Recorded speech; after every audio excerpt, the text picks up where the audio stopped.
I am Laura Hart, and I am here with my weekly heart to heart with somebody in the field of education, technology, learning. I am the CEO of Robofun, and I am so thrilled with my guest today, Heather Montilla, who I've worked with for about 5 years and who's just amazing. Thank you for joining us. Laura, it's so wonderful to be here. I've loved working with you with Robofun over the years, and it's so great to be able to share with you a little bit more about myself, because I feel like we've known each other and never have time to talk about the background. Yes. So Heather has an amazing job. She is National Director of PBS Books. And it is an amazing thing that she does. And we're here today to learn all about what it is and how you as parents, educators can really take advantage of this. Before we get started, I'm going to tell those of you who may be new a little bit about Robofun. Robofun is a company that is almost 24 years old. Will be 24 years old on the 27th of February. We have been providing for those 23 plus years creative ways for kids to engage in learning using leading edge technologies. So that means we run robotics classes. That means we run camps, homeschool classes, lots and lots of after schools at over 100 schools in the New York City area, as well as in our studio on 102nd and Broadway. And we're open. We're doing things really safely in tiny little classes, which is great for your kids. So your child will get in a class with no more than 6 or 8 children in a very large room. And we'd love to have you join us. So go to robofun.org. And if you sign up for my mailing list, you get to be on this feed that tells you what's going on with the company. We email you twice a week with a blog post about information that could help you. We're all somewhat at the end of our ropes in different ways. And I have the perspective of a child who's all grown up now, but that for many years I homeschooled for medical reasons. So I have a sense of some of the challenges. And today we're here to talk about what Heather does and how this could help you with raising your child and raising, your own, helping you find a way to do something exciting and inspiring at home that's free. So that's a big one. So Heather, why don't we start with a little blurb about what you do, and then maybe we can work backwards about how you got there. Sure. So I'm currently the director of PBS Books, and it's evolved. I mean, we started by going to book fairs and recording authors, interviewing authors. When I came on board in 2018, I was hired to build a library engagement program. I'd formerly been the head of a library in Southport, Connecticut, which is an arts and cultural center, not just a library. And what we did when I came on board was I built a library engagement program that was in response to, as any good person would do, right, focus groups and surveys of about 1,000 librarians of what they needed. We did that. All of that was going great. COVID, boom, pandemic. We could no longer do in-person screenings across the country. Yep. And so what we had to figure out was, how can I still serve my community as a nationwide, libraries, and add value during this really critical time? So one of the things we did was we did read alouds, story time, PBS Books story time, and that was for about a month. I mean, rights are always tricky with books online. And then I started curating, based on requests from libraries across the country, conversations with authors and illustrators for adults and for kids that connect with PBS national programming, as well as historically underrepresented authors. So that's everything from, if you look up there, you can see some of Vashti Harrison's Little Leaders, Little Dreamers. She's the writer and illustrator.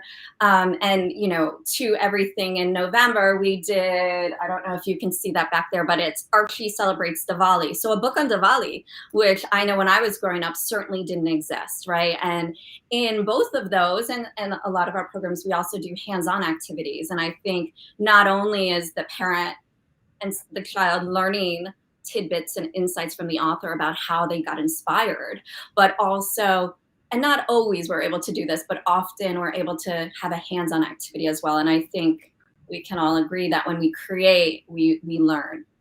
Yes, when we create, we learn. I love that. I'm going to ask you where can people go to see this right now? Yes, so there's Go ahead. There's two different places. Well, there's three, actually. You can go to pbsbooks.org. I think the easiest place to actually sort through and find what you're looking for, because all of the proper indexing is done, is on YouTube, on our YouTube channel, PBS Books on YouTube. We also have a very active Facebook page, and I would encourage people to follow us, because we're always promoting not only our programming, but other programming that's really critical and exciting across the system of PBS, because I am very much a national engagement partner for PBS stations across the country. So if they're doing something interesting, I also try to promote it. Cool, cool. So the reality of what this becomes is, and I have listened to one or two of them and really loved them, was an interview with someone who's written, produced, created something, and it's an hour-long conversation about what they've created. Correct. We try to stay under an hour. Sometimes when it's not, we're trying to make them a little bit shorter, because we know everyone is so very busy. But what we say is every PBS show has started or ended with a book. And so it makes my job in some ways very easy. So for example, Ben Franklin, Ken Burns is coming out with a Ben Franklin documentary later this spring or early in the spring, and we'll be interviewing Jane Yolen, who has written a book about the circulating library, the Leather Apron Club, as well as another book which is more about Ben Franklin as an inventor and being able to do hands-on activities with Alicia. Great. So why don't you tell us a little bit about your I'm reversing the order, but it just feels like with the flow that's the way I am. Tell us about the event coming up on the 12th. One of the things I just want to mention is that the events that you have are both for kids and adults. And some are more geared for one, some are more geared for the other. But it's one of those places that parents at home or educators it's a good one to bookmark to see what's coming up. I missed, you did something on All Creatures Great and Small a couple days ago. One of my favorite books as a kid. I love that. So, and I'll tell you, Ben Van Stone, he's amazing. And it's never, you can rewatch it. In fact, for All Creatures Great and Small, we had interviewed him in 2020, and we re-released it because of season 2, which just came out. And I don't know if you caught the premiere of season 2, but it's don't miss it. It's gonna be fun. Great. So yeah, for sure. We do adults and fiction and nonfiction. We also have parenting. I've interviewed a few people, child psychologists or people who have tips. There's a great book inspired by Fred Rogers, When You Wonder You're Learning. And so I think that, I'm trying to find voices and to, there's so much amazing information out there. And I think the question is, how do you get through that? How do you find what you want to watch? And so I've been really lucky that I get to pick things that I'm interested in and that align and that I think you'll be interested in, you as in all of our viewers. Yep. And I get feedback from 2 primary groups, but we're expanding it. So I have a strong relationship with it's called ASALH, the Association for the Study of African American Life and History. And we partner with them on a lot of events. And then I also partner with the American Indian Library Association. And we're expanding those affinity groups, but we work to make sure that we're enhancing what we're offering to our community and also making sure it's authentic and it's in the right just giving the right message. So that's really to me, as someone who went to, got my MPA and was very much focused on community building, I always want to involve the community, and librarians certainly provide insights to us as well as what we do. That's great. That's great. So tell us about the event on the 12th. Oh, the event on the 12th is going to be fantastic. So I'm sure many of you know Muhammad Ali. It would have been his 80th birthday this year. And his birthday would be on the 17th, which aligns actually, that's also, as we know, MLK Day. And so our event is, we're partnering with USA Today and the Ali Center, as well as the United Way, KET, DPTV, like other wonderful partners. And what we're working to do is we're highlighting not only, right, everyone knows how great Muhammad Ali was inside the ring, but what were the amazing acts of service he did to change people's lives, his dedication to service. He is a champion of service. What did he do outside of the ring to make the life a better place for everyone to live? And so we're having, his wife will be giving introductory remarks. Ken Burns will be joining us as well, because Ken Burns, as many people know, did a documentary film of Ali that was released in the fall and is playing on PBS stations across the country this month. And then we'll have Hannah Ali, and we'll have 3 other very dear, close friends of Ali speaking of those acts of service and his kindness. There's something called TKO that they came up with. Yes, we all know what TKO stands for, but in this case, TKO is talent, time, kindness, or offering. And thinking about, as we celebrate his 80th birthday and it's MLK Day and National Day of Service, what can we do to make a difference in the lives of others? And maybe it's being kind and playing it forward. That's not hard to do, being kind, but sometimes it is. And I feel like, as so many of us go remote, how are we kind? You know, maybe it's putting in a chat, you know, a compliment to someone, which becomes more difficult by the day. But how do we do that? And thinking, you know, or making an offering, or donating our time. I think those are all wonderful things. And I know that both Ali and Dr. Martin Luther King would be pleased if we're able to do those things on their birthday. I had no idea that he had a life outside the ring of public service. And so that's great to learn. And I can't wait to watch it on the 12th. So well, I'm glad you'll be joining us. Yeah. So Heather is the host, the MC, and she's great at her job doing this. So how did you get there? We discovered we always have a pre-meeting with whomever I'm going to talk to, and we discovered that we grew up about 10 miles from each other in upstate New York. Heather in Schenectady and me in the suburbs of Albany. So that alone was like, wow.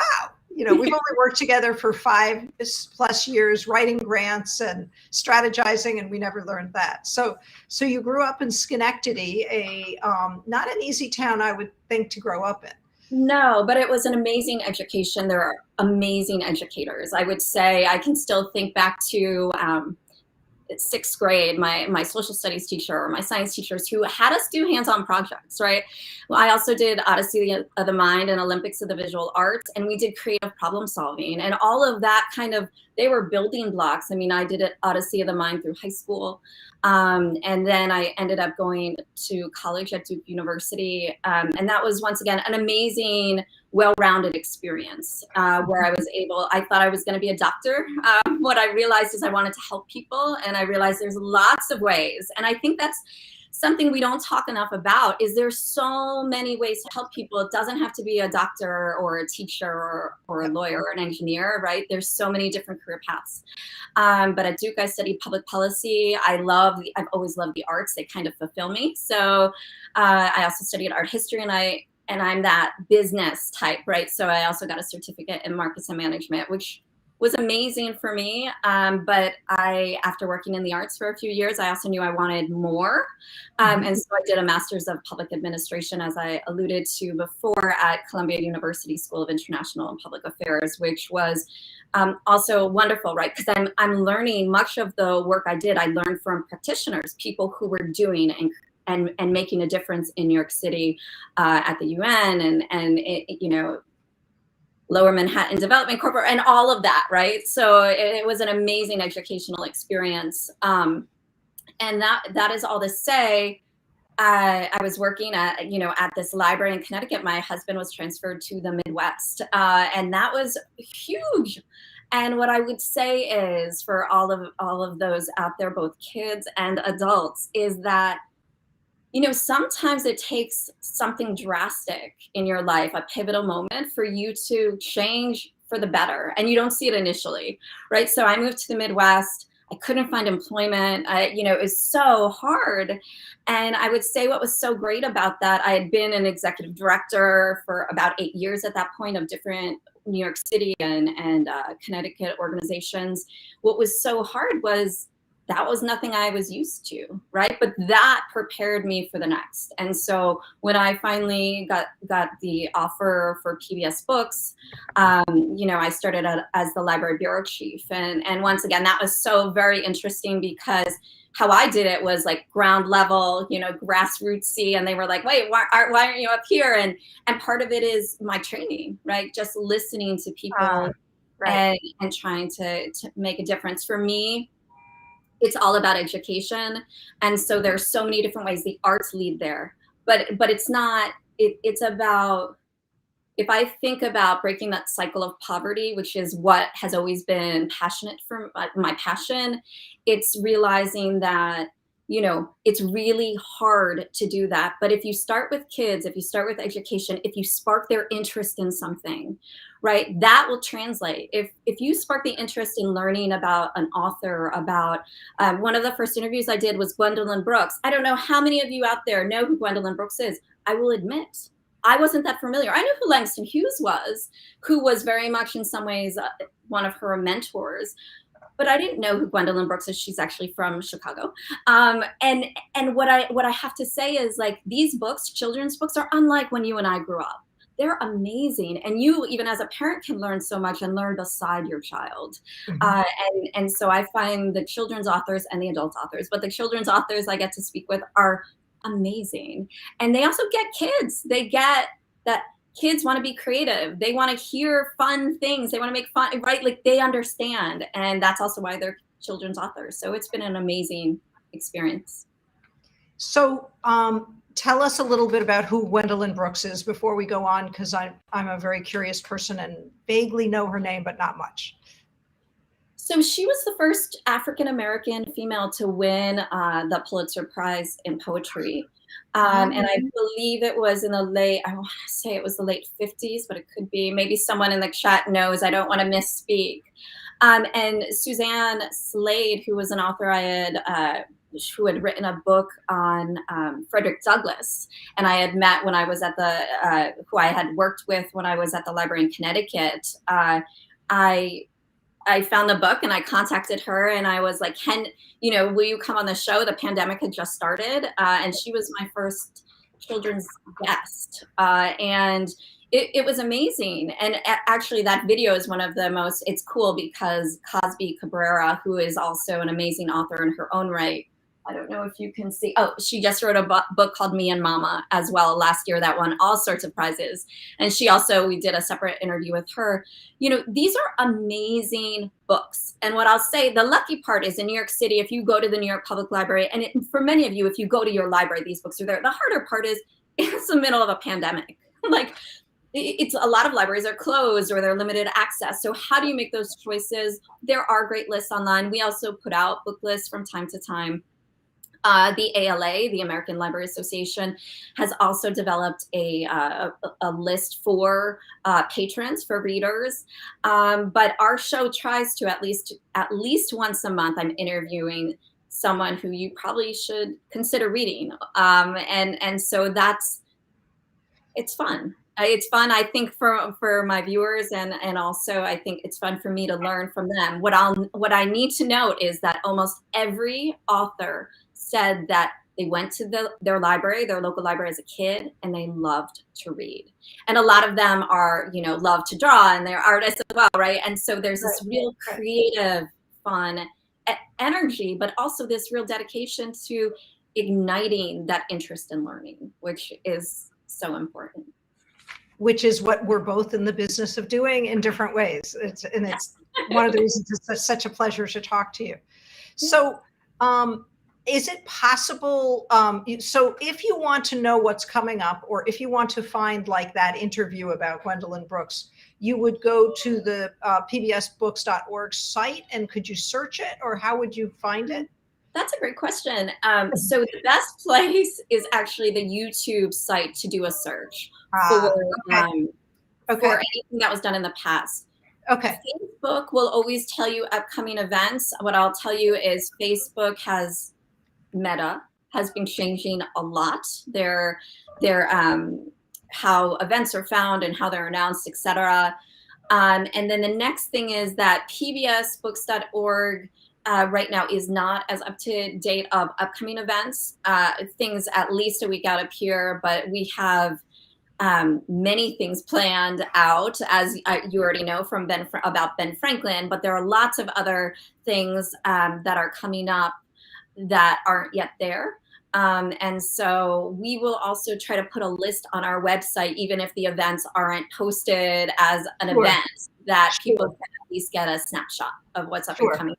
All right, so I grabbed the YouTube link while we're talking so that people could find those past ones, and sure, and I'll be there on the 12th. I think that sounds really, really interesting.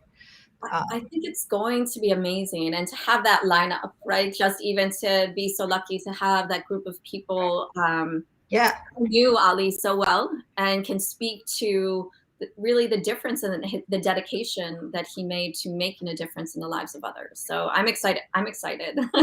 The people from the Ali Center have this amazing energy as well, which they're, able to share just even little tidbit stories. So I'm excited to hear from the people who knew Ali best. So it should be great. And then, just to note that the day after Martin Luther King Day, the Kellogg Foundation is doing something with the Day for Racial Healing. And once again, I think these events are so important, especially nowadays, right? They always were important, and they were always important to me, but I think the great news is everyone is paying attention. PBS Books will have a watch party at 8 p.m. on the 18th to make it available to libraries, which the ALA has also, the American Library Association has also prioritized the Day of Racial Healing as something really important for our country.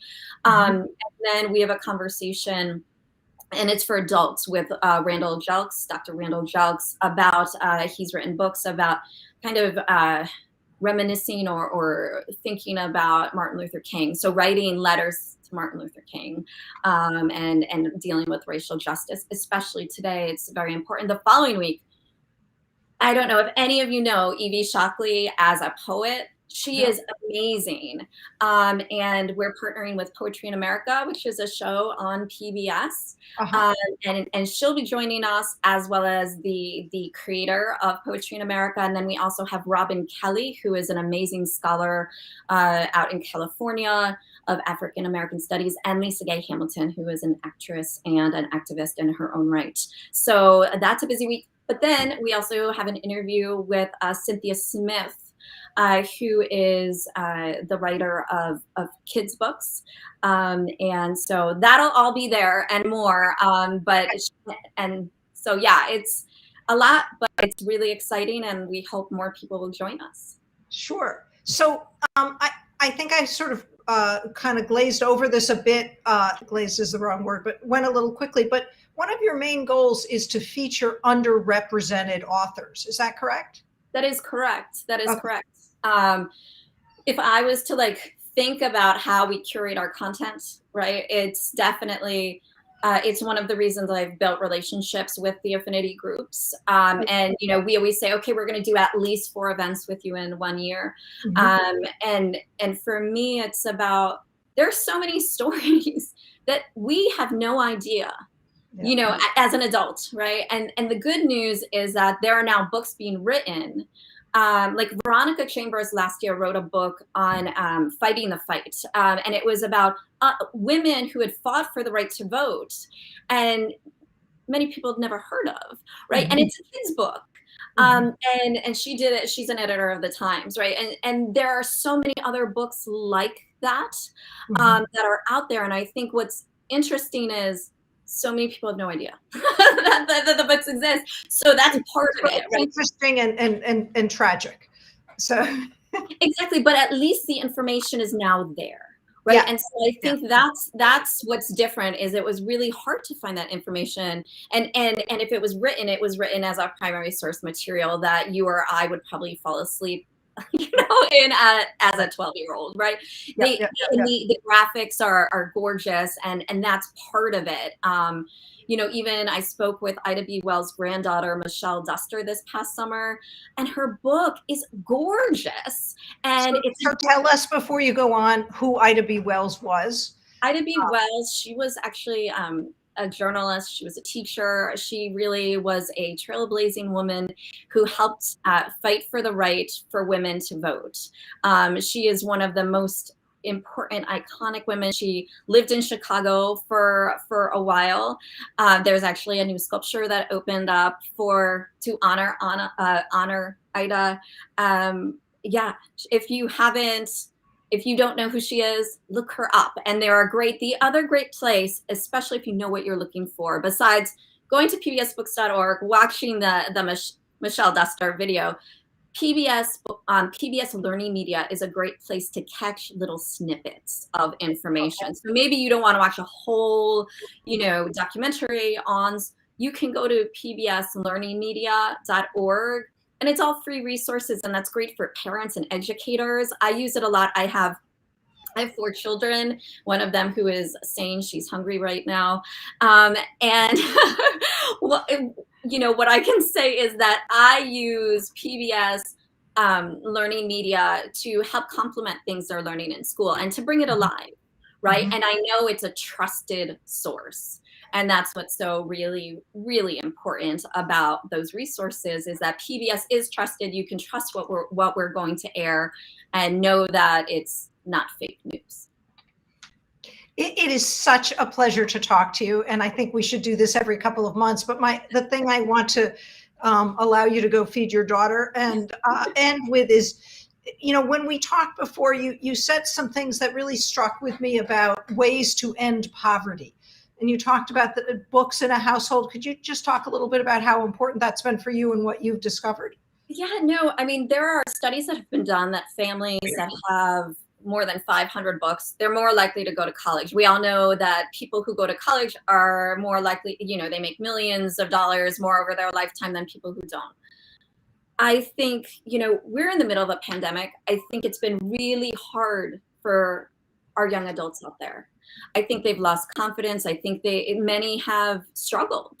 I mean, I have a 22-year-old, so I know, I'm able to see it. And I can say that the most we can do is set a foundation at a really young age, a foundation of love and listening and learning, and planting seeds that hopefully over time will cultivate.